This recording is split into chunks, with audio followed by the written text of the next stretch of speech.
जलगांव के तांबापुरा में टीपू सुल्तान जयंती पर विशेष कार्यक्रम का आयोजन किया गया था। इस मौके पर अब्दुल करीम सालार, मुफ्ती हारून नदवी, एजाज मलिक, सैयद अयाज अली, मुकुंद सपकाड़े, अमजद पठान, शाहिद पटेल, जमील शेख, इनके साथ ही कई सामाजिक नेता भी मौजूद थे। कार्यक्रम का सूत्र संचालन साबिर मुस्तफाबादी ने किया, जबकि इस कार्यक्रम में अब्दुल करीम सालार ने टीपू सुल्तान के महत्व और उनके बलिदान पर लोगों को मार्गदर्शन किया। में हम सब की जान ये माइक लगा। आज के इस तारीखी और बड़े ही पाकीज़ा प्रोग्राम के सदर मोहतरम अली जनाब मुफ्ती हारून नदवी साहब, स्टेज पर तशरीफ फरमा सभी हमारे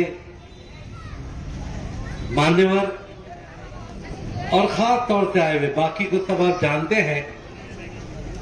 और ये प्रोग्राम तांबापुर की बस्ती खुश नसीब है कि न इससे पहले न शायद इसके बाद कश्मीर के मेहमान भी आपकी स्टेज पर आकर बैठे। मेरे सामने बैठे हुए सभी बुजुर्गों, नौजवान साथियों, अस्सलाम वालेकुम। वक्त काफी हो चुका है और बहुत सी बातें आ चुकी है। बात मुकम्मल नहीं हो सकती एक प्रोग्राम में, और मैं इसीलिए जब भी कभी मौलाना आजाद, टीपू सुल्तान रहमतुल्लाह अलैह, शहीद अब्दुल हमीद या सर सैयद अहमद खान, ऐसी बड़ी शख्सियात पर जब कोई प्रोग्राम होता है तो एक छोटी सी किताबचे की शक्ल में, ब्रोशर की शक्ल में, मैं मुख्तसर तकरीर के बाद जो लोग समझदार है, पढ़े लिखे हैं, जिनको शौक होता है पूरी जानने का तारीख को, मैं तकसीम करता हूं और गुजारिश करता हूं कि जो शख्स इसको लेगा, और जिस तरीके से पुराने खत आते थे कार्ड कि एक कार्ड का आप लेकर 21 लोगों को ऐसे ही कार्ड लिखकर भेजो, आने वाली जुमेरात को तुम्हारा फायदा होगा। अब वो कार्ड बंद हो गए, लेकिन मैं जब यहां से जाऊंगा तो जो शख्स इसको लेगा वो इस इरादे के साथ ले कि ये एक किताब के 21 किताब, छोटे छोटे किताबचे है, ज़ेरॉक्स कर कर अपने हर भाई में तकसीम करें। इंशाअल्लाह ये 21 किताबें तकसीम करने से सैकड़ों लोगों तक बात पहुंचेगी। और जुमेरात को तो नहीं है, इस मुल्क में किसी के दिन अच्छे आए ना आए, टीपू सुल्तान को मानने वालों के दिन जरूर अच्छे आएंगे। ये मेरा बिल्कुल मानना भी और अकीदा भी है। ये टीपू सुल्तान रहमतुल्लाह अलैह के नाम पर बहुत से लोग चिढ़ाती है, इसलिए कि तारीख गलत पेश की गई है। और जब झूठ भी, जब बहुत सारे झूठे इकट्ठा होकर अगर किसी बात को कहते हैं तो वह सच्चा हार जाता है। और अब यह मौका है कि हम लोगों को बताएं कि टीपू शहीद क्या थे, क्या किया। ये बताना आपका फर्ज है, गलतफहमी कौन दूर करेगा। मुझे ये शर्फ हासिल है अल्हम्दुलिल्लाह कि मैं उनकी दरगाह पर, आस्थाने पर हाजिरी देकर आया हूं, और खुदा की कसम खा के कहता हूं जो सुकून उस कब्र पे मुझे मिला जिंदगी में कभी नसीब नहीं हुआ। मैं एक ऐसी शख्सियत के सामने खड़ा था जिसने आने वाले वक्त में इस मुल्क के जातिवाद और अय्या परस्त लोगों पर वो तमाचे मारकर गए हैं, जिसका जिक्र मेरे भाई मुकुंद सपकाड़े ने कहा, जो मेरे लिए आज सही मानों में टीपू सुल्तान का अनुयायी है, जो इस मुल्क के दस्तूर को बचाने के लिए निकला है। ये दस्तूर जो है यही इस मुल्क में हमको यहाँ पर सही मानों में रहने की आजादी देता है। 29-30 को 2 दिन रिंग रोड के ऊपर, वहां पर यशोदा हॉल के अंदर प्रोग्राम है। मैं आपसे वादा लेना चाहता हूँ, संपत सरर जो बहुत बड़े हास्य कवि है, उनके हाथ से उसका उद्घाटन है। 2 दिन प्रोग्राम चलेगा, आराम से आइए। एक दिन पहले रोजा रखकर 2 दिन तक पेट भर के वहां खाने का भी इंतजाम किया। और सुनिए वहां पर कि आज कुछ ताकतें संविधान को क्यों खत्म कर रही है। आज कुछ ताकतें टीपू शहीद के ताल्लुक से गलत फहमी फैलाकर किस तरीके से यहाँ पर हिंदू मुस्लिम इतिहास को तोड़ने का काम कर रही है, ये वहां आकर समझिए। अब घरों में बैठने का वक्त नहीं है। अब ये वक्त बोतल और लकड़ी लेकर या पत्थर फेंकने का नहीं है। दोस्तों, संविधान ने जो अधिकार दिए, उन अधिकारों के तहत इस मुल्क के अंदर जो भी हुकूमत बैठती है उससे अपने हुकूक मांगने का हमको है। घरों में बैठ के मसला हल नहीं होगा, या पत्थर मारने से मसला हल नहीं होगा।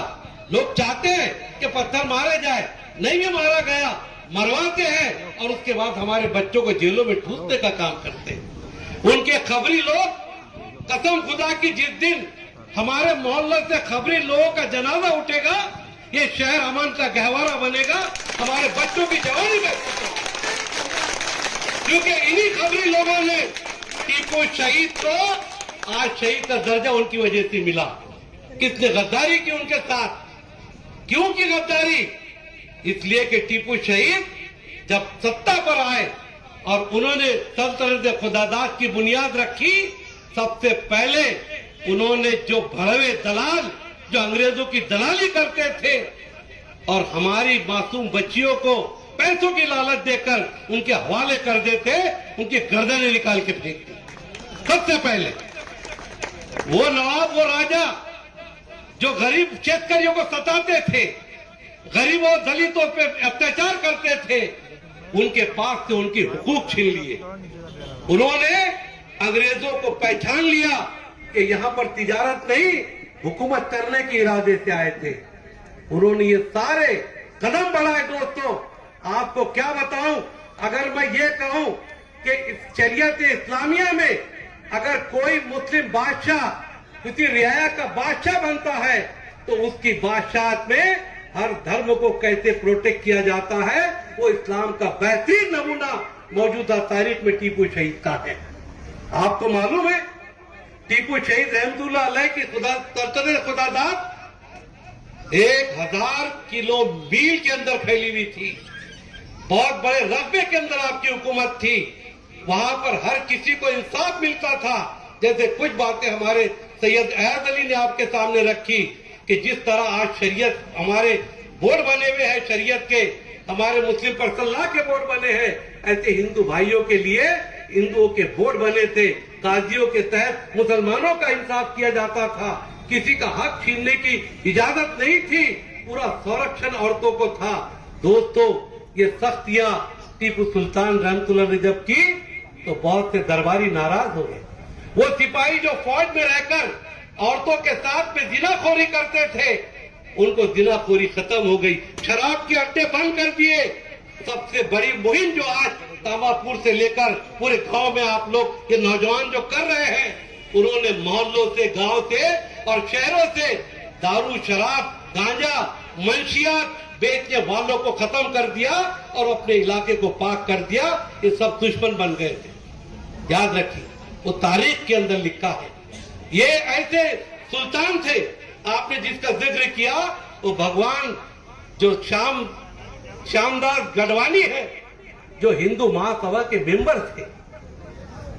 एक दिन फ्रांस के अंदर बारिश से बचने के लिए शाम के वक्त में कुछ लोग एक तरफ खड़े हो गए, तो वहां पर एक फ्रांसीसी एक हिंदुस्तानी से कहने लगा, मैंने दुनिया की बहुत लाइब्रेरी देखी है, लेकिन मैंने आज फ्रांस की लाइब्रेरी के अंदर जो कुछ भी पढ़ा कि हिंदुस्तान के टीपू सुल्तान जैसा जवान मर्द पूरी तारीख में मैंने आज तक नहीं पढ़ा।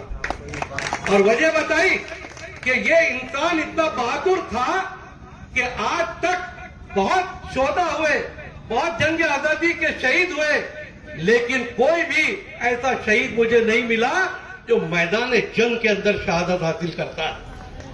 एक हिंदुस्तानी को लगा मेरे हिंदुस्तान के राजा का जिक्र हो रहा है। लाइब्रेरी में गया, खूब पढ़ा, खूब उसका जो है तो अध्ययन किया, और जब वो हिंदुस्तान आया, उसके वालिद का नाम श्यामदास गढ़वानी, जो हिंदू महासभा के स्टेट के प्रेसिडेंट थे, जो स्वॉर्ड ऑफ टीपू सुल्तान किताब लिखी गई, जिसका हवाला मैंने इसमें दिया है, ये उसी गढ़वानी के हाथ का लिखा हुआ कलम है। जो कि तोड़ मरोड़ कर संजय ने हमारे सामने रखा। दोस्तों, उस शख्स ने ये कहा कि अगर टीपू सुल्तान चाहते तो अंग्रेजों के सामने दूसरे नवाबों और राजाओं की तरह तलवार रख देते और सर सलामत तो पगड़ी हजार की तरह रहते, तो आज कलकत्ता की गलियों में टीपू सुल्तान के वारिस रिक्शा ड्राइवर कभी न घूमते। दोस्तों, ये हमें हक है। हमारे बुजुर्गों ने अपनी गर्दन कटा दी लेकिन सर नहीं झुकाया, अपने छोटे मोटे कारोबार से आज पेट भर रहे हैं। ये मामूली बात नहीं है दोस्तों। आज थोड़ा मोहल्ले में हक बोलकर देखिए, जो 2 नंबर के धंधे कर रहे हैं उनके खिलाफ बोलकर देखिए, जो मंशियात हमारे बच्चों की जवानी छीन रहे हैं उनके खिलाफ आवाज उठा के देखिए। कितनी तकलीफ का सामना हमारे नौजवानों को हो रहा है कि हमारे यहाँ पर एमडी को बंद करने की कोशिश की गई तो क्या लोगों ने आपका विरोध नहीं किया? डराया धमकाया गया। लेकिन याद रखिए, जो गलत है, जो नाहक है, आप उसको रोकिए। जब समझेंगे हम कि सही मामलों में हम टीपू सुल्तान के वारिस हैं, वरना किसी बुज़दिल की औलाद कहलाएंगे। याद रखिए क्या क्या नहीं किया उन्होंने। इस मुल्क के अंदर जब आपने अपने हाथ में हुकूमत ली, हजरत पीर लद्दा उनके पीर से, और जब गणपति के जुलूस पर तामापुर वाले सुन लो, किताब दे के जा रहा हूं हवाले के साथ, एक मुस्लिम बादशाह कैसे होता है, उनके पास शिकायत है। हमारे गैर मुस्लिम भाइयों ने शिकायत की, गणपति जुलूस पर कुछ शरारती मुसलमानों ने पत्थर फेंके। आपने उनकी शिकायत पर एक मीटिंग तलब की, उनको तलब किया, बुलाया, तहकीक की, और जब साबित हुआ कि हाँ कुछ शरपसंदों ने शरारत की, उनको सजा दी गई। पीर लद्दा ने कहा, टीपू सईद वो खत भी है कि तुम अपने वाले को सता रहे हो, समझ लेना तामापुर वालों, हक क्या होता है, इस्लाम क्या सिखाता है। कहा कि अगर तुमने ये मुसलमानों पे जुल्म नहीं बंद किया, उनकी मारधार बंद नहीं की, तो मैं अपना इलाका छोड़कर यहां से चला जाऊंगा। टीपू शहीद ने लेटर लिखा, मोहतरम पीर साहब, सल्तनत खुदादाद में क्या हिंदू, क्या मुसलमान, क्या दलित, हर समाज को बराबर का हक इस्लाम ने दिया है। जिसने गलती की वो सजा पाएगा। आपको रहना है तो रहे और जाना है तो चले जाए। हम उनकी औलादों में से दोस्तों जो हक